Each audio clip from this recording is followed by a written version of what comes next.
Olá, meus irmãos, tudo bem? Queria convidar você a separar um tempinho para meditar da palavra do Senhor.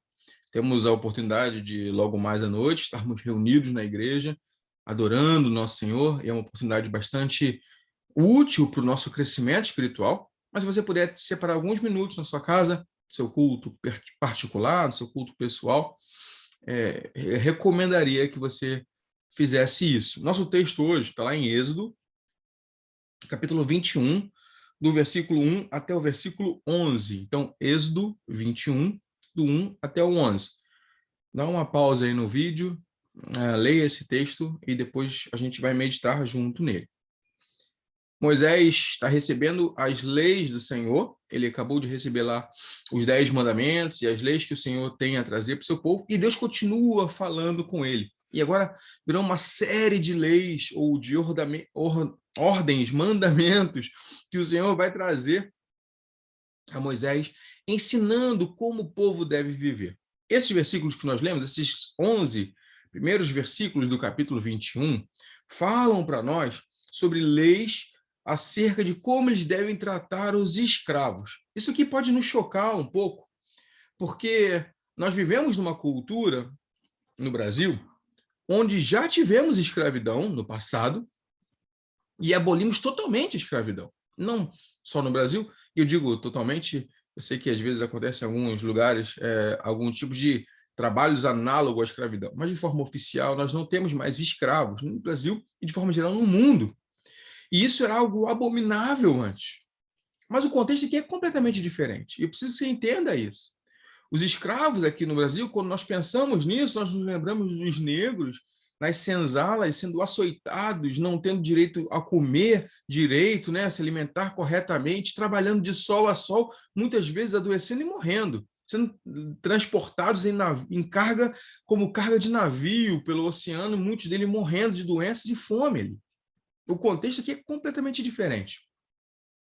A ideia do escravo é alguém que trabalha para o seu senhor, que não tem uma remuneração por isso, então por isso ele é um escravo e não um trabalhador, só que o senhor tinha a obrigação de cuidar bem dele, de lhe dar sustento e um lugar para viver e proteção. Então, sustento, proteção e moradia. E tinha que cuidar bem dele. Não era como nós vemos aqui a escravidão como nós temos ou como tivemos no Brasil, por exemplo. Nesse contexto, é muito interessante que o texto nos apresenta algo logo no versículo 2, que se alguém comprasse um servo hebreu ou um escravo hebreu, ele deveria servir por 6 anos, mas no 7º ano ele estaria livre. Por que eles se compravam como escravos? Às vezes uma pessoa tinha adquirido uma dívida muito grande, tinha tido um problema muito grande na sua plantação, nos seus rebanhos, e ele não conseguiu se sustentar durante um período. Então, ele não tendo mais o que vender para sustentar a sua família, ou a si mesmo, o que ele fazia? Ele se vendia como escravo para um outro hebreu. Por quê? Lembre, isso garantia a ele sustento, moradia e alimentação. E ele seria um trabalhador ali, não um escravo que iria sofrer até morrer.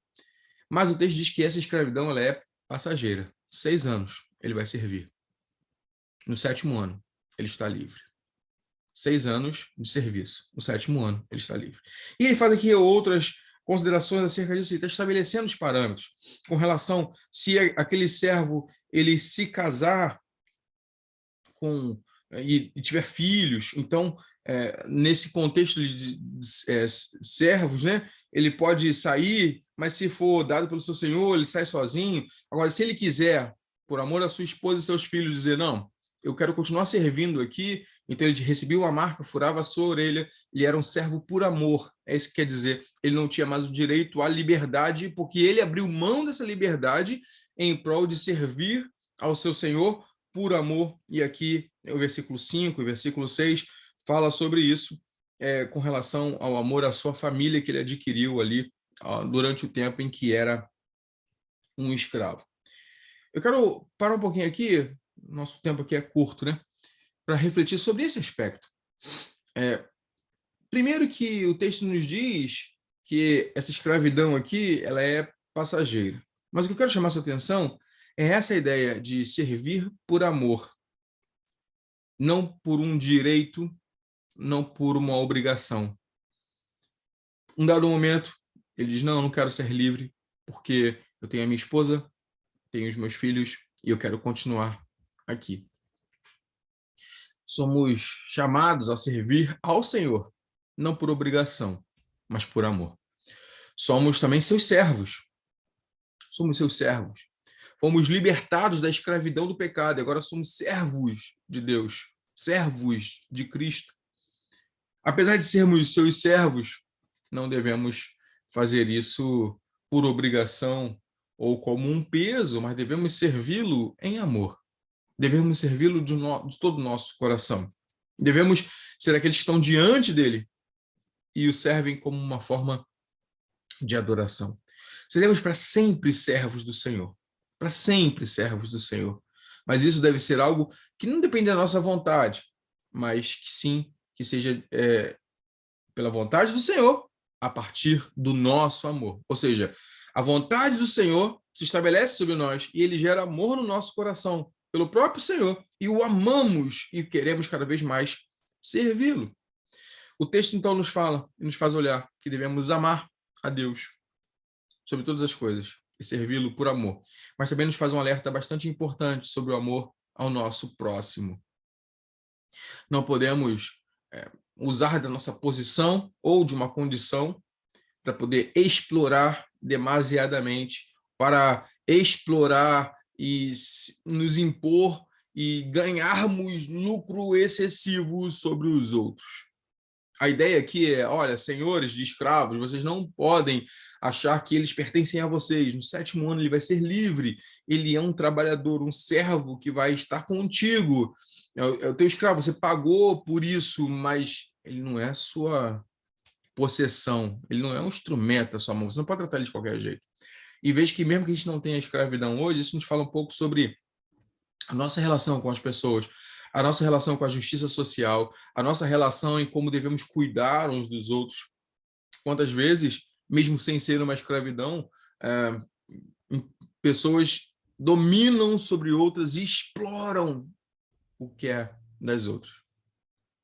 Ganham vantagem da sua posição, talvez de patrões, talvez numa condição mais favorável financeiramente, ou em termos da posição na sociedade, para explorar os menos favorecidos. Quantas vezes vemos isso? Uma posição de poder para poder explorar os menos favorecidos. Não é esse o princípio bíblico. Não é esse o princípio que o Senhor nos traz. Mesmo eles sendo escravos, eles deveriam ser tratados com dignidade. Deveriam ser cuidados. É assim que a Bíblia nos mostra. E é assim que nós devemos viver.